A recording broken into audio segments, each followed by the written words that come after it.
All right, here we are for the third episode commentary. Let's just jump right in and get started. First of all, this opening right here is okay. I know that a lot of people aren't really going to appreciate this opening, but I really dig it. I think it's funny. The idea of the smash cut and then doing the exact opposite, which is just me sitting there for way too long and then going into the opening. I like it. And here's basically kind of how I decide what goes into my episodes of the Musecast. I have basically two people in my life, and if I think that they think that something is going to be funny, then I put it in, and that's pretty much it. I kind of use them as my barometer, I guess, and that's what I put in. So that particular opening, I have a feeling that both of those people will be amused by it. So that is that. Let's talk a little bit about this whole thing. First of all, I'm sure you couldn't figure it out because of my awesome acting, but in fact, everybody that you're seeing in this entire episode are all me. That's right. Are you shocked and surprised? Yeah, I know. But honestly, it did take a lot of work. There are lots of little things that you probably won't notice. I'll try to point them out right here. First of all, that mug right there that you caught a glimpse of.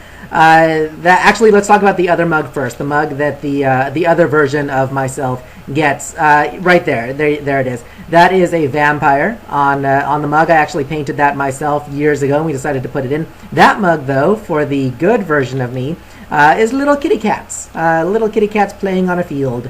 And when I went to change into my other character for this, my wife Catherine actually brought the kitty cat mug over. I had the idea for the vampire mug, but then she brought the kitty cat over, and I thought that was perfect. That's exactly the right mug for that character. Other little things that you may not have noticed: my facial hair. Even though I have a very difficult time growing facial hair because apparently my face hasn't realized that I've already hit puberty, but right there, the normal me, the me, has kind of scruffiness, has some chin hair, some upper lip hair, and then just patchy. Seriously, that's about like 6 months worth of growth. I can't grow facial hair. However, though, the bad version of myself, the blonde-haired version, only has the goatee, because to me, goatees are evil. And the good version of myself is completely clean-shaven. What this meant, though, for the reality of this, was that we had to film everybody's bit all at once. We couldn't do reshoots because my facial hair can't grow fast enough for that.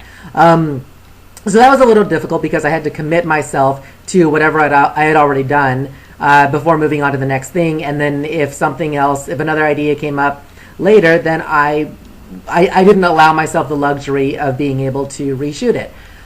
So that was kind of difficult, but it was fun. So because of that, to kind of combat that, what I ended up doing was I filmed a bunch of different responses of each of the two other characters. So right there, like he's yawning, the other one is super excited, whatever, different things like that.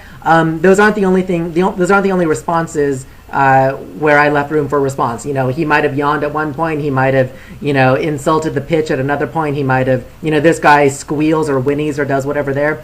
He might have done something else at another point to basically get the same point across. But that way I gave myself options so that if I liked one thing better than the other, I was able to use that.